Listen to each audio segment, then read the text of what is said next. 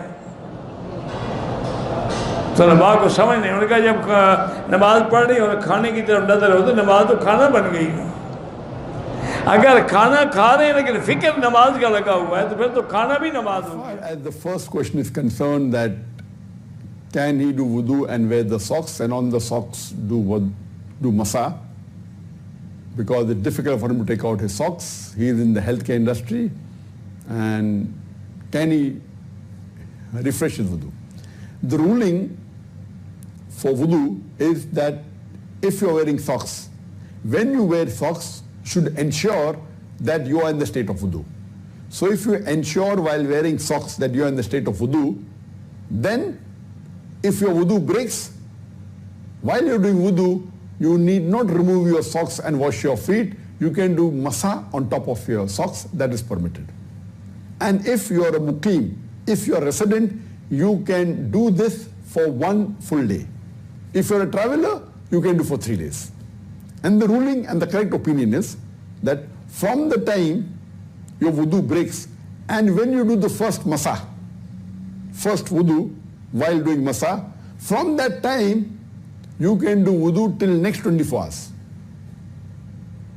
And once you do wudu after 24 hours, you cannot do wudu by doing masa. You have to remove your socks if you are a resident, if you are a muqim. So from the time you do wudu and you wear the socks, that's not the time 24 starts, but from the time your wudu breaks. And when you do masa the first time on your socks, from that time till the next 24 hours, you can keep on refreshing your wudu without taking off your socks, without washing your feet. On that same socks you can do masa for 24 hours. And once you do within 24 hours, till the time your wudu is valid, you can pray. جرابوں پر مسح کرنے کا حکم. کیا جرابوں پر مسح کرنے سے پورا وضو ہو جاتا ہے یا نہیں؟ جبکہ اکثر یہاں ہم جاب کرتے ہیں، جہاں ہم جاب کرتے ہیں وہاں بار بار جوتے اتارنا یا جرابیں اتار کر پاؤں دھونا مشکل ہوتا ہے. خرم صاحب کویت سے. یہ بھی 15ویں صدی کی ایک بدعت ہے جس کا اس صدی سے پہلے کہیں کوئی ثبوت نہیں ملتا کہ عام جرابوں پہ بھی لوگ مسح کرنے لگے، اور بعض علماء نے اس کے جواز کا فتویٰ دیا ہے، لیکن یہ اجماع امت کے خلاف ہے. چاروں اماموں کا اجماع ہے کہ موزوں پر مسح کے لیے کچھ شرائط کا پایا جانا ضروری ہے، اور ان چاروں فقہ کے نزدیک یہ جو آج کل جو ساکس ہم پہنتے ہیں ان پر مسح بالکل جائز نہیں ہے. اس کی بڑی وجہ یہ ہے کہ جتنی احادیث، قرآن نے سب سے پہلے پاؤں دھونے کا حکم دیا ہے، اور یاد رکھیں جب قرآن میں کوئی حکم آتا ہے تو اس حکم سے اختلاف کرنے کے لیے کوئی بہت مضبوط اور واضح دلیل ہونی چاہیے. تو خفین کے بارے میں تو دلیل واضح ہے. خفین کہتے تھے چمڑے کے موزے، تو چمڑے کے موزے یا وہ موزے جو چمڑے جیسے ہوں جن میں پانی نہ جاتا ہو، یا وہ شرائط جو فقہ کی کتابوں میں لکھی ہوئی ہیں.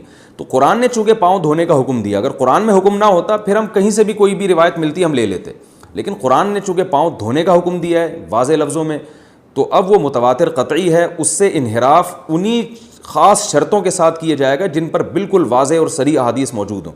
تو واضح اور صریح احادیث صرف خفین کے بارے میں ہیں، اور خف عربی میں کہتے ہیں یہ جو چمڑے کے موزے ہوتے ہیں ان کو خف کہا جاتا ہے. اسی طرح بعض لوگ کہتے ہیں کہ جورب کے بارے میں، جورب بھی حدیث میں آتا ہے کہ نبی صلی اللہ علیہ وسلم نے جورب پر مسح کیا. یاد رکھیں نبی صلی اللہ علیہ وسلم کے دور میں یہ والے جورب تھے ہی نہیں. یہ جو ہم موزے پہنتے ہیں نا بوٹ کے میں، جس سے جو پہلے بوٹ میں یعنی جو پہلے اوپر بوٹ پہنے جاتے ہیں جوتے اور اندر جو باریک موزے پہنے جاتے ہیں، یہ نبی کے دور میں تھے ہی نہیں. تو تھے ہی نہیں تو نبی ان کے بارے میں فرمائیں گے کیسے؟ صحابہ کرام جو موزے پہنا کرتے تھے وہ تو جوتوں کے بغیر بہت لمبی اس میں وہ پیدل چلا کرتے تھے, بہت لمبی واک کر سکتے تھے, وہ اس میں سفروں پہ چلے جایا کرتے تھے وہ موزے پہن کے. تو یہ جو آج کل کے موزے ہیں یہ نبی صلی اللہ علیہ وسلم سے اس کا ثبوت ہی نہیں ملتا, تو اس کے بارے میں احادیث خاموش ہیں. تو اس لیے اس کے بارے میں یہ فیصلہ کرنا کہ اس پر بھی مسح جائز ہے یہ کسی بھی حدیث میں نہیں ملتا, کیونکہ جورب کا جو تذکرہ حدیث میں آتا ہے تو جورب خفین کو بھی کہا جاتا ہے, یعنی جو جس کو خف کہا جاتا ہے نا, جو چمڑے کے موزے ہوتے ہیں یا چمڑے ٹائپ کے موزے ہوتے ہیں, تو جورب اس کو بھی کہا جاتا ہے. تو آپ جورب سے یہ والے جورب مراد لے لیں, یہ کسی امام کا مذہب نہیں ہے, نہ اسلاف میں سے کسی ایسے امام سے ثابت ہے جن کی امت میں اتباع کی جاتی ہے. تو یہ آج کل ایک نیا فتویٰ آیا ہے جو چاروں مذاہب کے بھی خلاف ہے اور قرآن و سنت کے بھی خلاف ہے. اس لیے ہماری رائے میں اگر امام نے ایسے موضوع پر مسح کر کے نماز پڑھائی تو وہ نماز ادا نہیں ہوگی, آپ کو نماز لوٹانی پڑے گی. میں اس پر انشاءاللہ مزید ڈیٹیل سے کسی اور وقت میں مزید جو ہے وہ تفصیل سے میں بیان انشاءاللہ ریکارڈ کرواؤں گا, فی الحال اتنا ہی کافی. اب میں چونکہ مسلم مزاج آدمی ہوں, انصاف کا تقاضا ہے کہ جب میں نے امام حنیفہ رحمہ اللہ کے حوالے سے یہ چیزیں بیان کی ہیں میں ان کی پازیٹیو چیز بھی ہائی لائٹ کروں پبلک کے سامنے, کہ ان تک جب کوئی بات پہنچتی تھی تو وہ رجوع بھی کر لیتے تھے, اور اس کا ثبوت بھی جامعہ ترمذی سے میں دوں گا انشاءاللہ تعالی. ترمذی میں انٹرنیشنل نمبر کے مطابق 99 نمبر یہ روایت ہے, لیکن یہ روایت یہ پبلک کو نہیں دکھا سکتے, اس کی وجہ ہے کہ اس میں اپنا مسئلہ ہے کہ ان کا فارغ ہو جائے گا. ضیاء القرآن پبلیکیشن میں 92 نمبر ہے اور انٹرنیشنل نمبر 99 ہے. یہ ذرا ان کو انڈر لائن کیے ہوئے جی دکھائیں جی. یہ چیپٹر کا نام ہے جرابین پر مسح کرنے کا بیان. عربی میں دو لفظ ہے, خفین کہتے ہیں چمڑے کے موزوں کو, جرابین کہتے ہیں سوت کے موزے کو جو ہم یہ جرابیں پہنتے ہیں. یہ جراب جو ہے نا یہ عربی کا لفظ ہے. اس چیپٹر کا نام ہے ما جاء فی المسح علی الجرابین والنعلین. اس سے پہلے کا جو چیپٹر اس کا نام ہے ما جاء فی المسح علی الخفین, کہ خفین پہ مسح کے بارے میں کیا حدیث آئی ہیں, یعنی چمڑے کے موزوں پہ بھی مسح کرنا سنت ہے اور جرابوں پہ بھی مسح کرنا سنت ہے. اب کوئی پگڑی کی حدیثیں دکھا گئے یہ کہے کہ جی ٹوپی ثابت نہیں ہے, تو بڑی زیادتی والی بات ہے. پگڑی الگ سے سنت ہے, ٹوپی الگ سے صحابہ کی سنت ہے. تو خفین کا چیپٹر علیحدہ سے ہے چمڑے والے موزوں کا, اور جرابوں کا علیحدہ سے ہے.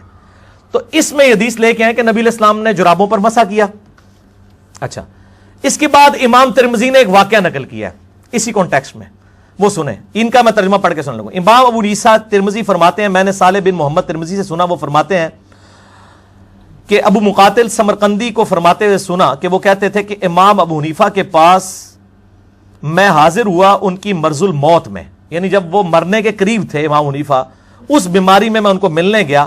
آپ نے پانی منگوا کر وضو کیا اور آپ نے جرابوں پر مسح کیا, موزوں پر نہیں, چمڑے کے, جرابوں پر, سوت کے. اور پھر فرمایا آج میں نے ایسا کام کیا ہے جو آج سے پہلے کبھی نہیں کیا تھا, کہ میں نے چمڑے کے بغیر جو جرابیں ہیں ان کے اوپر مسح کیا ہے. غیر جو ہے وہ اس کے لیے عربی میں لفظ استعمال ہوتا ہے منعل, یعنی جو چمڑے کے بغیر والی جرابیں ہیں. اور امام حنیفہ کہتے ہیں یعنی ان کو پتا تھا میں نے پوری زندگی یہ فتویٰ دیا ہے کہ صرف چمڑے کے موزے پہ مسح ہوتا ہے, سوت والے پہ نہیں ہوتا. وہ کہتے ہیں میں نے مرنے سے پہلے یہ کر لیا ہے. مراد یہ ہے کہ یار میں مرتے مرتے مجھے یہ بات سمجھ آ گئی ہے, میں نے رجوع کر لیا ہے. لیکن انہوں نے بعد والوں نے نہیں رجوع کیا. وہ بھی بیچارے جو اہل حدیثوں کو دیکھتے ہیں نا, وہ کہتا ہے تو وضو ہی نہیں ہوتا. کئی لوگ ہیں نماز ہی نہیں پڑھتے وہ جرابوں والوں کے پیچھے, کہ ان کا تو وضو ہی نہیں ہوتا, جبکہ ان کو یہ پتہ ہی نہیں کہ امام حنیفہ نے تو مرتے مرتے توبہ کی تھی. تسی بھی مرنے دے نیڑے جا کے اللہ تو بندے توبہ کرنی ہے, تسی زندگی چی کر لو. امام حنیفہ نے تو اپنا حق ادا کر دیا کہ وہ بتا کے چلے گئے. اچھا, اس کے نیچے شرح کر رہے ہیں, شرح. تو گویا امام حنیفہ کا اپنے مسلک سے رجوع ثابت ہو گیا. انہوں نے کہا جی اس کا مطلب امام حنیفہ نے رجوع کر لیا. شکر ہے جی, آپ بھی مانتے ہیں اس بات کو. اور یہ مسئلہ متفق علیہ ہو گیا کہ اگر جرابین جو ہے وہ موٹی ہوں تو ان پر تمام ائمہ کے نزدیک موزوں کی طرح مسح کرنا جائز ہے. تو الحمدللہ ہماری موٹی ہوتی ہیں جرابیں. باریک جرابیں وہ ہوتی ہیں جن میں سے جسم نظر آئے. عام طور پہ جتنی جرابیں مارکیٹ میں اس وقت اویلیبل ہیں سوائے عورتوں کی جو گرمیوں میں پہنتی ہیں, عام جو ہماری جرابیں ہیں ان میں سے جسم نظر نہیں آتا, وہ موٹی جرابیں ہیں الحمدللہ. تو اس کے بعد مطلب اہل حدیث کی پبلک کے وضو کے اوپر شک کرنا اور اس طرح کی معاملات کرنا تو میرے خیال ہے شرم کرنی چاہیے. جب آپ کے بزرگوں نے خود رجوع کر لیا ہے وفات کے وقت, تو آپ بھی کم از کم آپ رجوع کریں. اور کتابوں میں انہوں نے لکھ دیا ہے, لیکن اسی صفحے کی اگر میں کہوں نا کہ ضیاء القرآن پبلیکیشن کے اسی صفحے کی فوٹو کاپی ہمارے بریلوی مکتب فکر کی مسجدوں میں لگا دی جائے تو کیا خیال ہے؟ ہاں تھوڑی مسکراہٹ ہی کافی ہے. کبھی تیار نہیں ہوں گے یار. جو آپ خود لکھ رہے ہیں وہ بھی نہیں پبلک کو بتانے کے لیے تیار, اور امت کو فرقہ واریت میں آپ نے بانٹا ہوا ہے. تو ہمارے سلف الحمدللہ اس حوالے سے بڑے اسٹریٹ فارورڈ تھے, چیزوں میں رجوع کر لیتے تھے. خود امام حنیفہ رحمہ اللہ کے جو دو شاگرد ہیں, امام محمد اور امام ابو یوسف, جن کو صاحبین کہتے ہیں, انہوں نے کئی معاملے میں امام حنیفہ رحمہ اللہ کے ساتھ اختلاف رائے کیا ہے, اور یہ اختلاف رائے کوئی بری چیز نہیں ہے. اور یہاں پہ میں ایک ضمناً بات کروں کہ اگر ہمارے کوئی حنفی عالم دین عیسائیوں کے خلاف لیکچر دیتے ہوئے اگر عیسائیت کو وہ کنڈیم کریں گے اور اس کے جواب میں کوئی کہنا شروع کر دے آپ حضرت عیسیٰ کی توہین کر رہے ہیں, تو یہ غلط ہوگا. اگر وہ کہتا ہے حضرت عیسیٰ اللہ کے بیٹے نہیں اللہ کے بندے تھے, تو یہ حضرت عیسیٰ کی توہین نہیں ہے. اسی طریقے سے اگر ہم امام حنیفہ رحمہ اللہ کی طرف منسوب فقہ جو ہے, جس میں سے اکثر باتیں ان تک سندن پہنچتی ہی کوئی نہیں ہے, اس کو رد کرتے ہیں, تو اسے امام حنیفہ کی توہین کیوں شمار کیا جاتا ہے؟ جس طرح حضرت عیسیٰ علیہ السلام والی وجیہن فی الدنیا والآخرہ ہے, ہم اماموں کی بھی عزت کرتے ہیں. ہم تو وہ تعلیمات جو ان کے نام پہ کھڑی کی گئی ہیں, کیا حضرت عیسیٰ علیہ السلام کے نام پر جو عیسائیت پھیلائی گئی ہے, جب اس کا ہم رد کرتے ہیں, کیا ہم حضرت عیسیٰ کے بارے میں ذرا سا بھی ہمارے دل میں قلق آتا ہے, نفرت آتی ہے؟ جب ہم قرآن سے سورہ مائدہ سے آیت پڑھتے ہیں, آیت نمبر 17, کہ اللہ ارادہ کرے عیسیٰ کو, اس کی ماں کو, سب کو ہلاک کر دے, اللہ کا کوئی کیا بگاڑ لے گا؟ عیسائیوں تم عیسیٰ کو سمجھتے ہو کہ وہ اللہ ہے, اللہ چاہے عیسیٰ اس کی ماں کو ہلاک کر دے. اب یہ اتنے سخت جملے بولتے ہوئے پڑھتے ہوئے کیا ہمارے دل میں یہ آتا ہے کہ ہم عیسیٰ کی کوئی توہین کر رہے ہیں علیہ السلام؟ تو امام حنیفہ رحمہ اللہ کی توہین کہاں سے ہو جاتی ہے؟ تو یہ خام خواہ یعنی پراپوگنڈا آپ کسی کو, بلکہ میں کہتا ہوں انہوں نے ایسی پبلک کو مس گائیڈ کیا ہے کہ کوئی بیچارہ کہہ دے نا سیدھا کہ جی ہمیں چاہیے ہم کتاب و سنت کو لے کے چلیں, ہم قرآن و حدیث کو پڑھیں, تو پھر تسی ماما نو نہیں مانتے. حالانکہ آپ نہیں بول کے کہہ رہے ہوتے, لیکن ان کو اپنی بیماری پتہ ہوتی ہے کہ اصل میں ان کو خود کون سی بیماری لگی ہوئی ہے. تو آپ جیسے کہنا, آپ کسی کو کہنا کہ جی وہ بخاری اور مسلم میں ہمیں چاہیے کہ خود کھول کے پڑھیں کہ نماز کا طریقہ کیا ہے, تسی بھابی ہو نا, آگے یہ کہنا شروع کر دیں اہل حدیث ہو نا.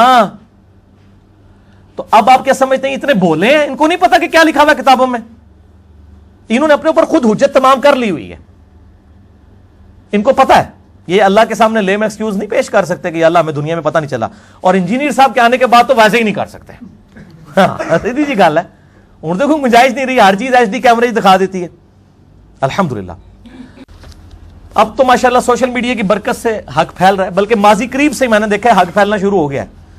امام رضا بریلوی صاحب نے فتاوی رضویہ کے اندر باقاعدہ فتویٰ لکھا ہے کہ مدینہ حرم ہے. بخاری اور مسلم میں 50 حدیثیں مدینے کے حرم ہونے پہ, لیکن امام حنیفہ رحمہ اللہ مدینے کو حرم نہیں مانتے تھے. تو احمد بریلوی صاحب نے کہا میں ہے حنفی ہوں, لیکن میں امام حنیفہ کا یہ فتویٰ نہیں مانتا. انہوں نے نعت بھی لکھی, حاجیو آؤ شہنشاہ کا روزہ دیکھو, کعبہ تو دیکھ چکے کعبے کا کعبہ دیکھو. اگر امام احمد بریلوی صاحب امام حنیفہ رحمہ اللہ سے اختلاف کر کے صحیح حدیث کی روشنی میں حنفی ہیں, تو ہم بھی حنفی ہیں. اگر کتاب و سنت کے دلائل کے اوپر آپ امام سے اختلاف کرنے کا نام حنفیت ہے, تو میں حنفی ہوں.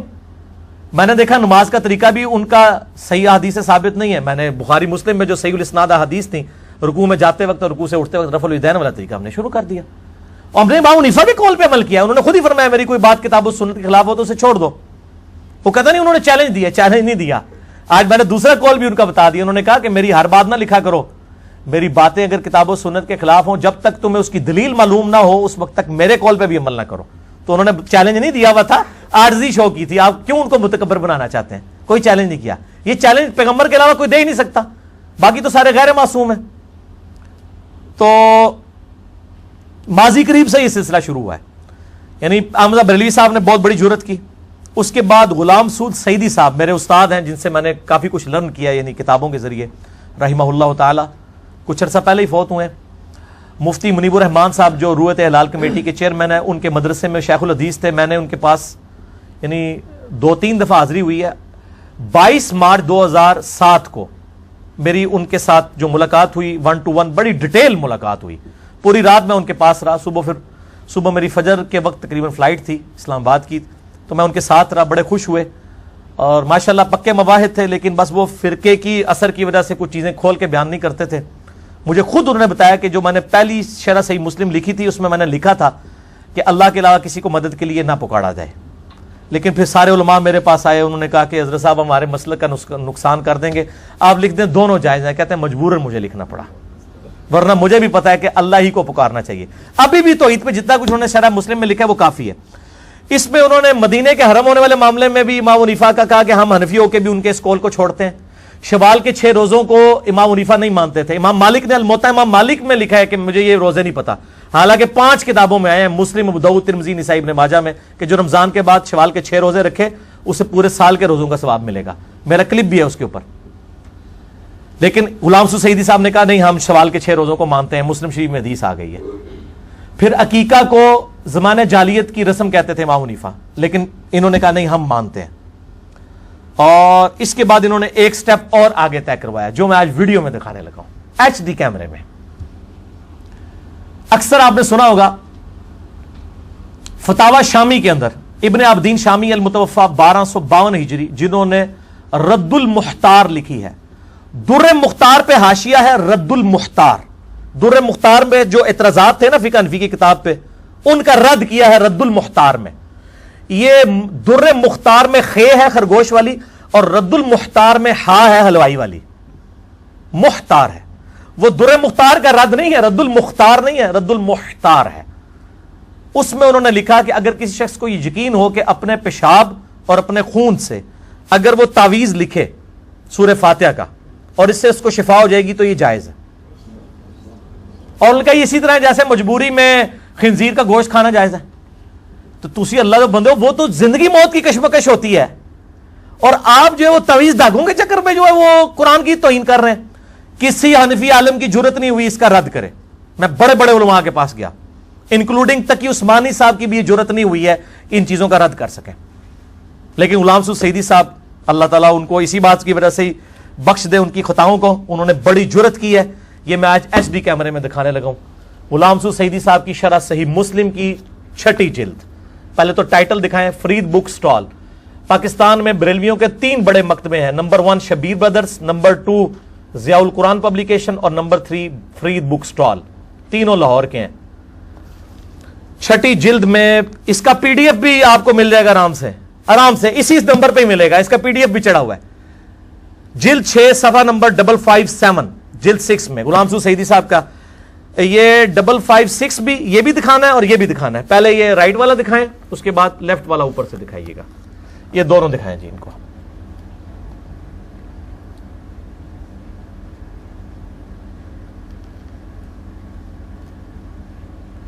یہ شرح صحیح مسلم 6 جلد غلام رسول سعیدی صاحب نے الحمدللہ در مختار پہ جو حاشیہ تھا رد المختار، اس کی عبارت کوٹ کی، پوری عبارت کوٹ کی انہوں نے۔ اس کے بعد اس کے اوپر جو کمنٹس کیے ہیں نا، وہ سمجھیں ہر مسلمان کے دل کی آواز ہے۔ اور یہ جرت اگر ہم کرتے تو ہمیں انہوں نے کہنا تھا بزرگوں کے گستاخ ہیں۔ انہوں نے یہ سب کچھ لکھا ہے نا، ابن عابدین شامی کی وہ عبارت لکھی عربی والی، اور رد المختار کی۔ اس کے بعد وہ لکھتے ہیں، انہوں نے کہا کہ اگر کسی آدمی کی نکسیر پھوٹ گئی، یہ ابن عابدین شامی، اور ابن عابدین شامی وہی ہے جس نے محمد بن عبد الوہاب صاحب کو کہا تھا کہ یہ نجدیوں کے بارے میں جو بخاری مسلم میں حدیث ہے جو امت ہمیشہ سے خوارج پہ فٹ کرتی تھی، وہ انہوں نے محمد بن عبد الوہاب کے اوپر فٹ کر دی۔ یہ وہ بندہ ہے ابن عابدین شامی، اس کا اپنا سٹیٹس یہ ہے کہ کتنی گستاخانہ عبارت اس کی کتاب میں لکھی ہوئی ہے، اس سے آپ اس کا علمی سٹیٹس کا اندازہ کر لیں۔